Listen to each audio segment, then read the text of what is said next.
goal on this show is to warp people's perception of all sorts of things that they see in the world, not only by using high-speed cameras, but also by using various filming techniques and equipment that I built and developed over the years, as well as some of the coolest technology I can get my hands on to make things happen, camera or otherwise. So I figured, why not film the see-through rotary engine with 3 of the best cameras in the world and see what it looks like. I'll hold my own opinions, but tell me what you think. And those cameras are the red 8K Monstro VistaVision, the Canon C200, yep. And of all the cameras I've used, this is one of my all-time favorites, the Vision Research Phantom Flex 4K. I'm gonna set up this engine and put it through one complete run and show you some footage of each camera side by side. Now the red is an 8K full frame sensor. The Canon footage is going to be raw, internal, upscaled from 4K to 8K. The Vision Research Flex 4K is going to be also upscaled from 4K to 8K, and that is in raw. And I think this is gonna warp your perception because it definitely warped mine. I found these results very interesting, but again, tell me what you think of the footage, and yeah, let's see how it looks. For each test, I used identical camera settings, same camera position, lighting, and lenses. Except for the Flex 4K, I had to use a different lens, but that camera is kind of in a different league because it's a high-speed camera, but it does produce some absolutely beautiful images, which is why I figured it would be fun to include it.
Okay, the truth comes out here. Not only is this video good to give you an idea of what footage from those 3 awesome cameras look like, but I also used it as an excuse to film a few full throttle runs that I didn't get to film for the full see-through rotary episode. And those clips that you just watched, those were a couple of small full throttle runs, but for this next clip, I'm gonna push it farther than I've ever pushed this see-through rotary engine and see what it does. I think you're gonna love it. It's just nuts. Check it out. And draw your own conclusions, but if you watch the fuel tank while the engine's running, you can get an idea for just how much fuel this engine eats up.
There it goes. That was nice. So I just got finished doing that like full throttle run over and over.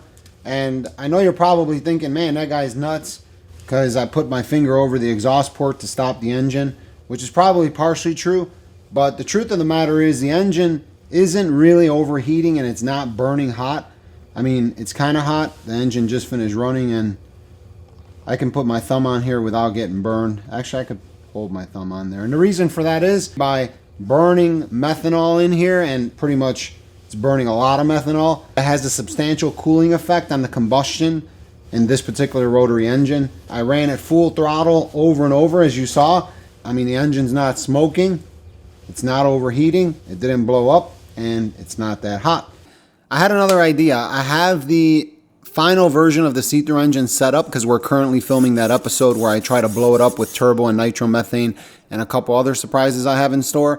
And I figured, why not give these cameras a little bit of a rolling shutter challenge? And this is going to challenge the scan time of the sensor, because this engine, when it's running, vibrates violently back and forth, left to right. Almost no camera would ever be able to keep up with this. But that's why this is an extreme test. So here it goes. Tell me what you think. Again, take it for what it's worth.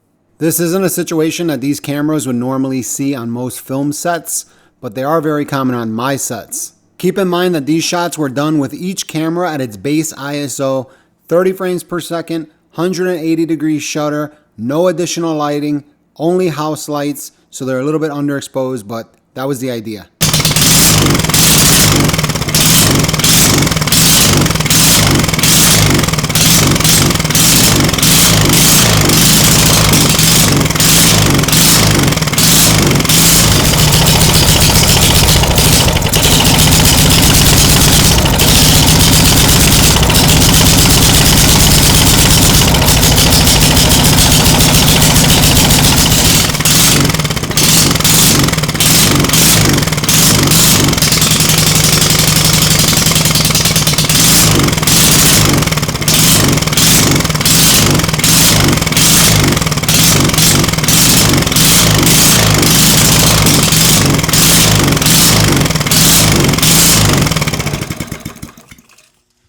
Most of the time for me, it's less important how the camera looks on paper than how the camera looks on screen. Very often, in my cases especially, my sets tend to be some of the most aggressive in the film industry. So when I start using these cameras in real situations, sometimes they tend to not do what they're designed to do, and sometimes they do things they weren't designed to do. And that is why I test all of the equipment myself, and I don't take anybody's word for it. So tell me what you think looks better in the comments below. I didn't think it was directly related to the show, but I did find the results very interesting, and I thought you would too. Especially if you're a filmmaker and trying to decide what camera to use for what, if you have a budget. I know it helped me, so hopefully it helped you. Other than that, thanks for watching. Look out for the full episodes. They're coming up soon.